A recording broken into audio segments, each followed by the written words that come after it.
Enchanté toi, leçon 6. Les loisirs de Nathalie. So hello kids, आज से हम start करने वाले हैं टर्म 2 का सिलेबस. सो बिना किसी देरी के let's get going.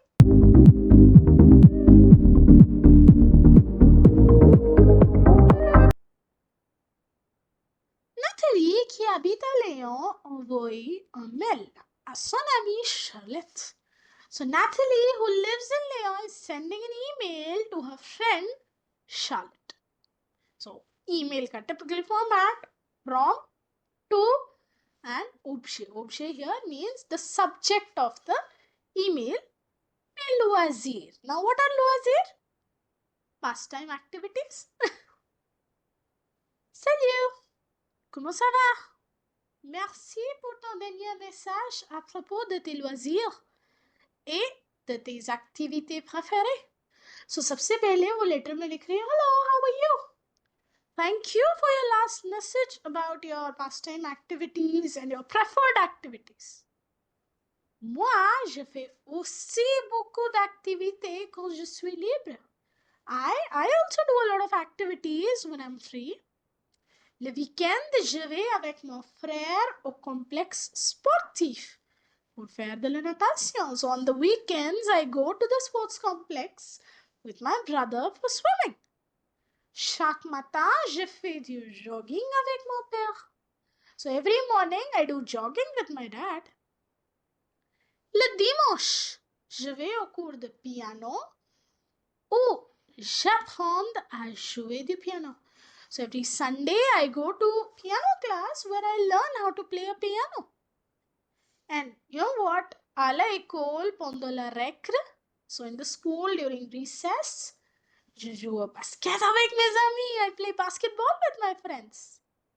And that is not it. Le soir, après avoir fini mes devoirs. Now, what does this mean? That in the evenings, after having finished my homework, je vais au jardin pour faire une promenade. I go to the park for a walk.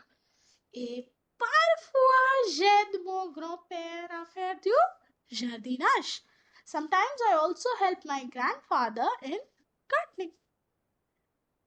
Et mon activité favorite, and my favorite activity, c'est toujours faire du shopping avec mes amis. It's always doing shopping with my friends.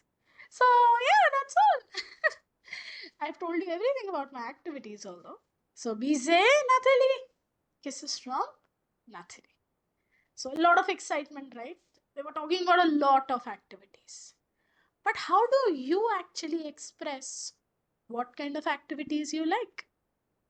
So, first, let's begin with finding some things from the text.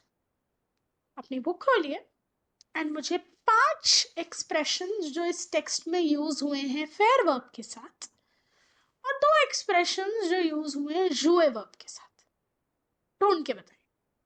क्योंकि अगर आपने वो ढूंढ लिए आप बहुत आसानी से सीख जाएंगे अपनी एक्टिविटीज को कैसे एक्सप्रेस कर. तो चलिए जब कर ले यहाँ से लिस्ट मैच भी कर लेना. मैंने यहाँ फेयर को कॉन्जुगेटेड फॉर्म में नहीं लिखा है जैसे कॉम्प्रिहेंशन में था, पर अगर आपने लिखा है तो वो भी ओके. ठीक है. सो अभी डिफरेंट एक्टिविटीज हमने देखा. कुछ फेयर वर्ब के साथ एक्सप्रेस की हुई है, कुछ jouer वर्ब के साथ. अब कुछ और ऑब्जर्व कर रहे हैं, कुछ भी कॉमन दिख रहा नहीं. अब देखो जरा फेयर के साथ जितनी भी एक्टिविटीज हमने बताई हुई हैं वहां कौन सा प्रेपोजिशन यूज हुआ है बच्चे?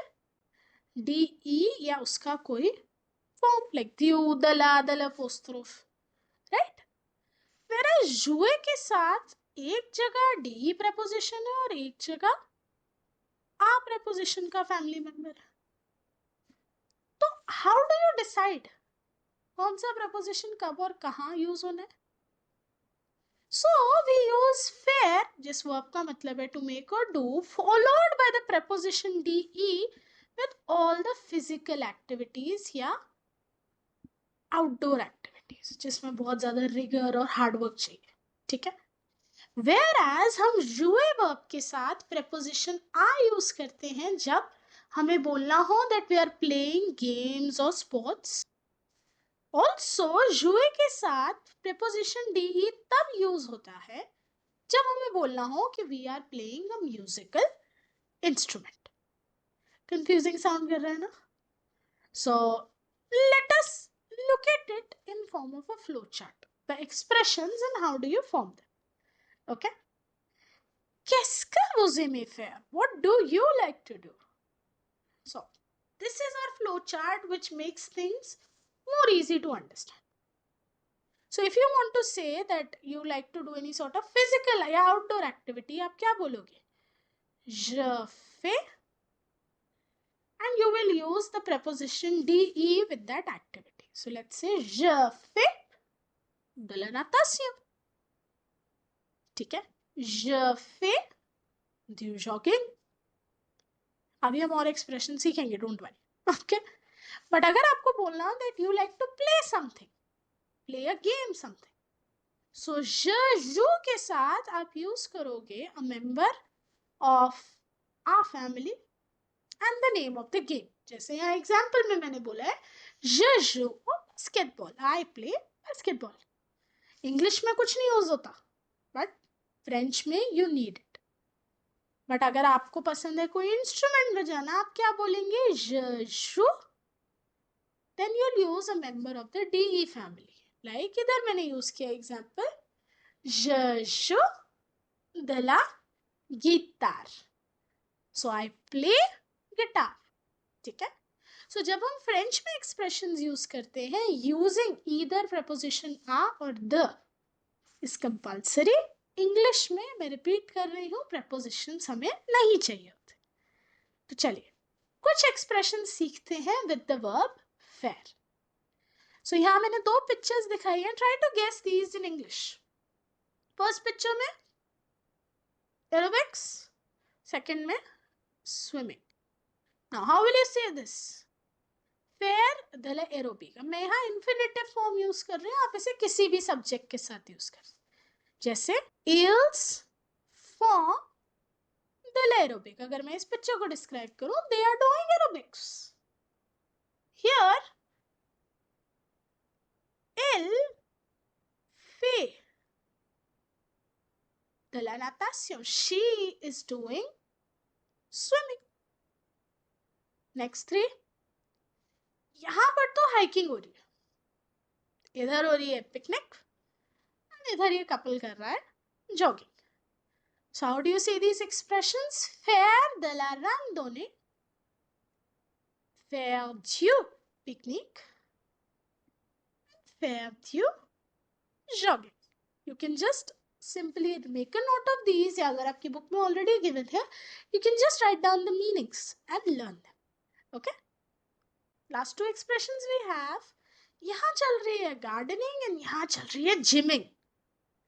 सो faire du jardinage and faire de la gym. सो ये याद रखिएगा, एक्सप्रेशंस में आपको काफी एक्सेप्शंस देखने को मिल जाते हैं. Like jardinage ending with E but still du use हुआ है.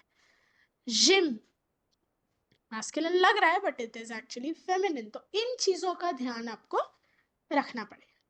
ठीक है? आप देखते हैं कुछ expressions with the verb jouer. तो यहाँ 3 स्पोर्ट्स आपको दिख रहे हैं, बास्केटबॉल, फुटबॉल एंड क्रिकेट. सारे स्पोर्ट्स के साथ यहाँ पे हम यूज कर रहे हैं au. ओके? फ्रेंच में बॉल वर्ड लगाना इतना जरूरी नहीं. यू कैन सिंपली से jouer au basket, jouer au foot, jouer au cricket. Same thing, मैंने यहाँ कॉन्जुगेट नहीं किया. Like ils jouent au foot, ils jouent au cricket. Okay? You can use them with any subject pronoun. Next 3, you're playing cards, chess and video games. So what is the expression? Jouer au cartes, jouer au échec. And this one, let me write it down here. Jouer au jeux vidéo. Jeux vidéo are video games. So we are playing video games. So these are the expressions for some games. And आपको express करना हो आप क्या खेलना पसंद करते. But हमने ये भी सीखा था कि जुए किसके साथ यूज होता है, म्यूजिकल इंस्ट्रूमेंट्स के साथ, right?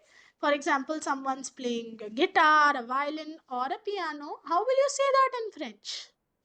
You'll use the verb jouer with the preposition de and then write the name of the musical instrument.